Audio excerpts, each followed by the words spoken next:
Hudson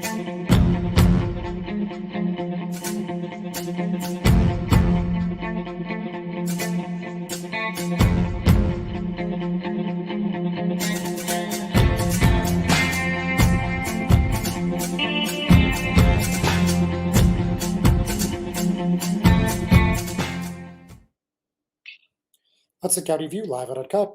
I'm your host, the guy that lifts barbell plates, eats T-bone steaks, and still has a demeanor that's sweeter than a chocolate cake, John Heinis, and of course the latest and greatest in Hudson County news. So obviously something that we've talked about a lot in the past couple weeks has been redistricting. Now while this has happened in about a handful of municipalities, the one that certainly people are watching the closest is right here in Jersey City. So we obviously saw some big changes. For example, the proposed map that we've all seen at this point had Liberty State Park, Liberty Science Center, SciTech City going from Ward F to Ward A. We saw downtown ceding pieces of land into Ward C, into Ward D, and Ward F. We saw some big changes in Ward A. We saw Society Hill and the Bayfront area going to Ward B. Well, if you haven't seen my tweet from about an hour ago, that's all out the window. There's now a new proposed map ahead of Saturday's hearing at Jersey City City Hall. And we're very fortunate today to be joined by someone that has a hand in the process. That's Hudson County Board of Elections Clerk Michael Harper. So certainly we have a lot to discuss with him, and I'm looking very much forward to that. We're also going to talk about the $241 million Hoboken school referendum. So this is something that has garnered a lot of interest since the holiday season. And, we're starting to see some people take some hardline stances that maybe we didn't expect. For example, there was a Jersey Journal editorial today that said this deserves to be voted down since it was not a transparent process, long story short. So we're going to talk about some of the latest developments there. We're also going to talk a little bit about what's going on at the fire at 38 Jackson Street that, of course, occurred in Hoboken last month, December 20th, unfortunately, claimed the lives of 2 people. The second victim has been identified. Going to talk about that. We're also going to talk about Jersey City officials and advocates collaborating to get the heat on over at an apartment building on the west side. This was a pending court matter that was awaiting action, and we just saw that action taken this week. So we're going to tell you about that, all that, and a little bit more, I'm sure, right after we hear a word from our sponsors. Good Friend Self-Storage in North Bergen, New Jersey is a fully climate-controlled facility equipped with state-of-the-art security, packing supplies, a Refer Friend program, and multiple loading docks convenient for commercial use. Located just off of Route 3 at 4301 Tunnelly Avenue, Route 1 and 9. Call 201-867-2444 or visit us on the web today. Good Friend Self-Storage. Let us be your good friend. Burns Brothers Memorials, Monuments, and Markers, 787 Tunnelly Avenue, Jersey City.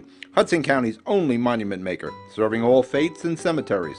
Design, studio, and large inventory on site. Cemetery inscriptions and custom orders welcome. Burns Brothers Memorials, Monuments, and Markers, 787 Tunnelly Avenue, just south of Secaucus Road. Craftsmanship that will last for all eternity. Burns Brothers, Jersey City, Albert H. Harper, North Arlington. Visit us on the net. Hudson County View live and uncut, John Heinis. As I mentioned a moment ago today, I'm joined by Hudson County Board of Elections Clerk Michael Harper. Mike, thanks so much for making some time. You're in high demand these days. John, I'm so happy to be here. Happy to join you from the beautiful council chamber here in downtown Jersey City, where I have spent most of my last couple days setting up, ensuring that our meeting that we're hosting this Saturday at 9:30 a.m. is a success, and as many people who would like to take part in the process will be able to, either virtually or in person. Very good, Mike. So let's just do a quick recap. Obviously, it's been a pretty crazy week, needless to tell you. So I know this is something you've done. 6 municipalities, and I know that this is 7 municipalities seven 7 municipalities in Hudson County apply. It applies to any place that runs an election by ward. So any place with ward council people must redistrict decennially every 10 years after the federal census. And that's what, if you wouldn't, that's exactly where I would like to start. There's been so much misunderstanding, miscomprehension of the process, and that's somewhat understandable. Even long-time politically active, politically involved politicians don't understand this process because it takes place so seldom, every 10 years. All of the rewarding redistricting law is contained in state law and NJSA 40:44. any of your viewers, even just searching that, NJSA space 40:44, will get you started. Will get you right to the area that you want to be in. That will show you the state law that really lays out when this has to be done, the timeline of it, who sits on the board that does it, and the criteria for drawing the new maps. All of that is contained very, very explicitly in state law. All right, great. So with that, we know that it's a bipartisan commission, right? It's five people appointed by the governor, and then you also have the secretary, and who is the clerk of the municipality. It is by design. The composition of the board is laid out in NJSA 40:44-11, and by state law, the board is composed of the Board of Elections from that county and the municipal clerk. So it ends up being a 7-member board. The Board of Elections, which is who I work for on a day-to-day basis, that is a 6-member board, 3 Democrats, 3 Republicans, all appointed by the governor. That board sits as the rewarding commission in every town where it's applicable, with the addition of the city clerk. So here in Jersey City, Sean Gallagher, the municipal clerk, is on the rewarding board. He is the secretary to the rewarding board. Okay, very good. And now, this is something that you guys been working on for, I don't know, I guess it was a few weeks, but if you could just walk us through on when you started actually looking at the maps and how you drew the lines and how you came up with that design that we first saw. I believe that was last Wednesday. Most of us first got a first look at. Surely. Okay, so let's start with the time frame. The time frame is very tight. Again, according to state law, it's basically overall you have 120 days from the day the governor promulgates the census numbers. Basically, the time the governor of New Jersey says, "Okay, yes, we accept these. These are the official census numbers." From that time, you have within 90 days. So that was September 16th when he did that. Within 90 days, by December 15th, we had to have the first meeting of all the rewarding commissions. We did that in a joint meeting up at Hudson County Plaza, where all 7 of the clerks that this applies to came up, and we had sort of just an initial meeting where we acknowledged the numbers as they stood and our need to adjust them in some cases, in most cases, in 6 out of the 7 cases, and then set up a schedule for some work meetings to start doing this. When you ask, like, how do you start with the maps? How we started with the maps is really myself, staff, and the commissioner or two. I have to say a special thank you to Board of Election Commissioner Dan Beckelman, who started as half a genius on these rewarding redistricting softwares, and I think we've got him up to full genius now. He's the one who most understands and really does that physical computer work on these. But according to the state law, wards have to be drawn in a way, they have to get within a 10% deviation from each other. So the highest, the most populous ward can't be more than really 5% higher or 5% lower than the least populous ward. So you want to get that number together tightly. And the state law, the criteria is rather minimal. Other than that, the only thing the state law speaks to is that they be contiguous and compact.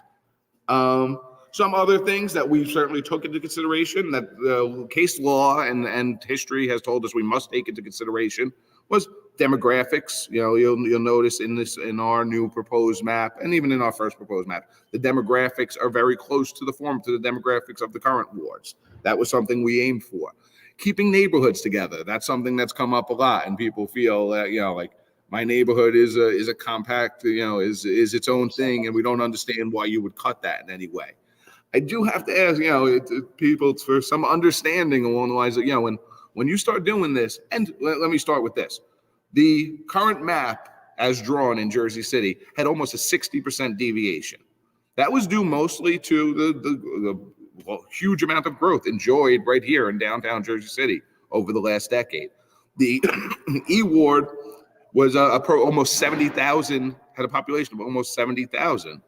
In a case where the average ward in Jersey City should have had 47 to 48,000 people. So those 20,000 plus right off the bat have to, by state law, by the every reasoning for rewarding, were going to come out of E Ward. Now, some people I've also heard, they say, okay, so that was that, but there were other wards that weren't, that didn't deviate that greatly. Why are you even touching them at all? People have to understand the domino effect of when you start moving 20,000 people from one, you couldn't just take 20,000 people from E and put them in F or D or C, all right? It ended up, sort of spidering out into the former E population in all three of those wards, but it still affects the other two. It has to. And once you start moving these census, we work by census blocks. Once you start moving them from one ward to another, and you see the deviation going up and down, and again trying to remain as loyal as possible, as to keep neighborhoods and historic districts and different things together. I will say this map ends up moving almost 55,000 people from between wards. Please, one of my first pieces of advice to anybody would be, don't take it personally. It wasn't, it's not something that we were looking for you or your neighborhood. These, and I will also say, as we're talking about this, Mike, just could you hold that thought for a moment? We got to take a break. Sure. But we'll be right back. Sure. Okay? Sure. Consumer Carpets, 3408 Kennedy Boulevard in the Jersey City Heights. Your one-stop store for residential and commercial floor treatments, carpeting, linoleum, tiles, laminates, hardwood floors, area rugs, remnants. All major brands, all in stock. Free estimates, same-day installation. Consumer Carpets, it's savings, selection, installation. Credit cards and debit cards accepted. Financing available. Consumer Carpets, price to fit your budget, installation to fit your schedule. On the net at consumercarpets.com. Consumer Carpets, Jersey City, 201-792-2712. Ford made their first all-electric SUV a Mustang. Rapid acceleration, reactive handling, 300-mile range. You control how it feels and how it sounds. It knows you. It dials into your preferred settings. It has an array of driver assist technology. Cameras and sensors enhance your awareness and provide you with additional control. But it's more than cutting-edge technology. It's the spirit of it. It's a Mustang. Hudson County View, live and uncut. John R. Heinis, and I'm still with Hudson County Board of Elections Clerk Michael Harper. So, Mike, if you wanted to finish your thought before we had to jump to a break, I know you were in the middle of something. Yeah. I just want to say, in general, just that people understand the first generality that you can talk about with rewarding redistricting is it is not a process destined to make large groups of people happy. It's change, and people are resistant to change, of course. And I also just want to say it's a process that is not.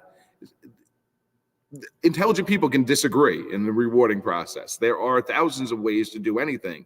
And even the 5 towns that we have successfully already rewarded thus far in this cycle, the board, I don't think has ever presented that that's the only right answer. It is just a right answer. And, you could look at it and think it should have been done a different way, but there are criteria and thought goes into it. It's sort of not a slapdash process that I think people would like to believe it is. Sure. No, I mean, look, I know it's a meticulous thing, and like you said, it's once a decade, so it's not like it's a lot to learn on the fly for a lot of people. Definitely. I mean, coming into last week, I didn't know a ton about redistricting. So, with that said, obviously things didn't go the way that we would have liked last week. Certainly it would have been nice to get the Zoom operating the way you would have hoped. Didn't work out, but now we're back on for Saturday morning, and it looks like everything is in order, which is great. Though there is one thing that has given people some pause. So, after I wrote about this happening, this rescheduling of the meeting, we heard from Mayor Stephen Fulop, and he said the city is going to court tomorrow to ask for a 60-day extension. This is similar to an extension granted in 2010. The commissioners have said that there will be in-person and virtual option at any meetings. The clerk, law department are digging into past practices to make sure, so that's the current ward boundaries, still exist until the next election, meaning this process doesn't nullify anyone's vote from 2 months ago in November on who they voted to represent them. So, what does this mean from your perspective, and have you seen any court filing yet? I have not, but I have over the past couple of days spoken to Jersey City Corporation Council. I know they were still going to apply for the extension, and I believe that was really just a worst case scenario thing. We're having this meeting on Saturday, 2 days before the state deadline to finish this process would be Monday. So I think the thought was, God forbid, a snowstorm or a power outage or any number of things, as we know, could happen. I think they were just playing it safe as far as that's concerned. I don't really see, as long as this meeting on on Saturday goes well and everyone is heard from and the board votes on to accept the map, we really won't need the extension. But I believe that was something they started doing right after the the meeting was not held. Got it. So obviously the big news today is we actually have a new map that I don't know if everybody has seen yet, but just a couple things off the top of my head. It looks like Marion Gardens is going from Ward B to Ward C. Some other changes here. It also looks like, I'm looking at the side by side, it looks like we have some pickups for Ward E. Obviously, they lost a lot the first time around. And it looks like Ward A is also shrunk just by like a very tiny margin. So just some observations when you're comparing the two maps. I believe that what the board looked to do following the last Friday's attempt at a meeting was seeing that the amount of public input and feeling on it. The board's original map, I will say, was defendable. Was the demographics were good. The deviation was quite low. But I think after the amount of people who even were looking to have input on the process after seeing that map, I think the board saw and sort of agreed that, okay, maybe we went a little too far and brought this map, if you look at it, is just visually closer to the old map and sort of tries to keep everything a little closer to what people are used to and what we've lived with for the last 10 years at the very least. Now, Ward F on this new map and, on the other map too, but it's an interesting draw up, right? I mean, it's very narrow and it goes across about 3/4 of the boundary line. So just any thoughts on or explanation on how you came to that result?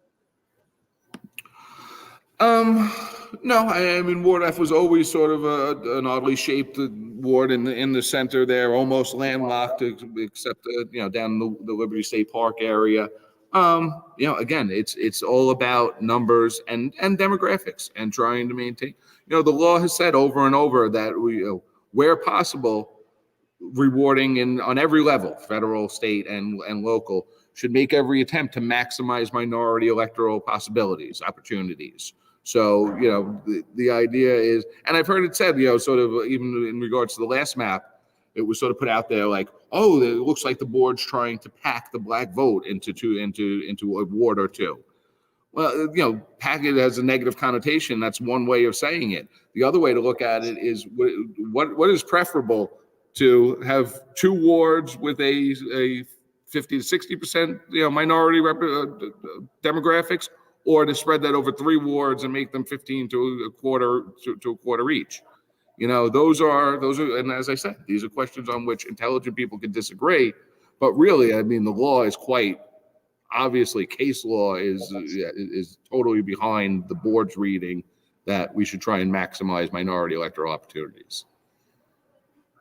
And then just real quick, do you have a timeline on when the county districts, like, the county commissioner districts and the legislative districts are going to be drawn up? John, again, part of the interesting, infuriating process of rewarding all over. We just got county commissioner lines. I did see those, and I did receive a congressional map. So basically, the only thing outstanding out there right now is the state legislative lines. Now, at that time, when I get that, which I believe are due within the next week and a half, 2 weeks or so, the state legislative redistricting lines. We have to overlay all of those in order to draw new districts on top of that try and respect as much as possible. You can't have a district cutting, in between 2 congressional lines or 2 state Senate lines. So that is the final step of this process, which basically we will have to do before March. That has to be done a good 75 days before the primary, so that those new districts are in effect for both June and November. Mike, thank you so much for joining us once again. Very informative. I'll see you Saturday, if not sooner. And ladies and gentlemen, don't go yet. John, thank you so much. Always a pleasure. Yes, Mike, very welcome. Ladies and gentlemen, don't go anywhere yet. We're going to take one more break. We'll be right back. Newport, the luxury waterfront community on the Hudson River, offers a quality of life you deserve in one of our many high-rise towers. With amenities such as the on-site Newport Path, light rail, Newport Town Square, 3 playgrounds, dog run, upscale restaurants, retail giants like Kohl's, JCPenney, Macy's, and Target. Morton Williams and Acme Supermarket are just outside your front door. A health and fitness center, skating rink, and medical facilities are also on site. Enjoy the New York skyline from our waterfront and various parks. Manhattan is just one pass stop away, or a quick ride through the Holland Tunnel. Nursery and private elementary schools all on site. 12-screen movie theater at the Newport Center Mall. Looking to visit? Stay at the Westin or Marriott Hotel.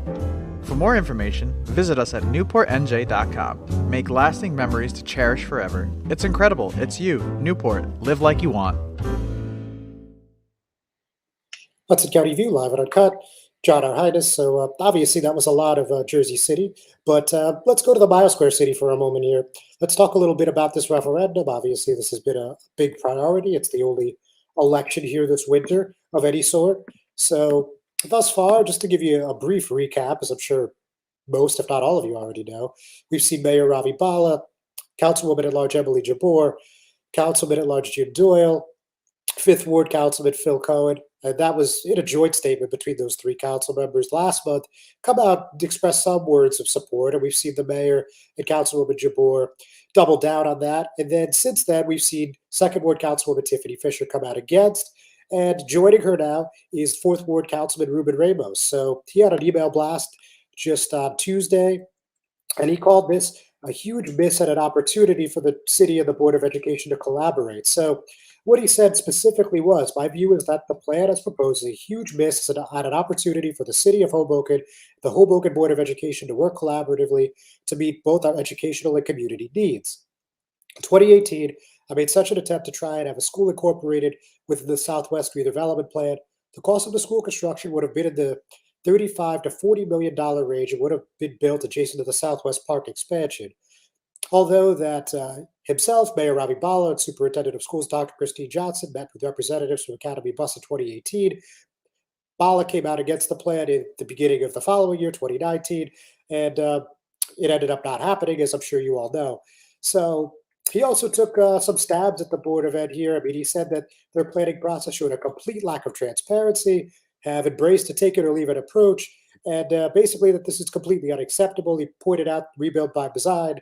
Other park projects in recent memory have all had robust public input prior to actually putting shovels in the ground, and he feels that just hasn't been the case here. And, you know, we've certainly heard from others that share his sentiment here.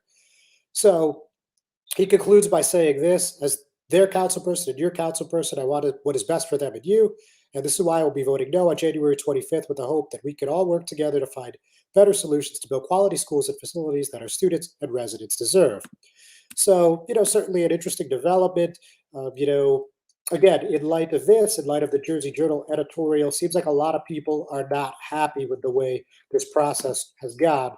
You know, we didn't really find out about this until, I believe that was the second week of December.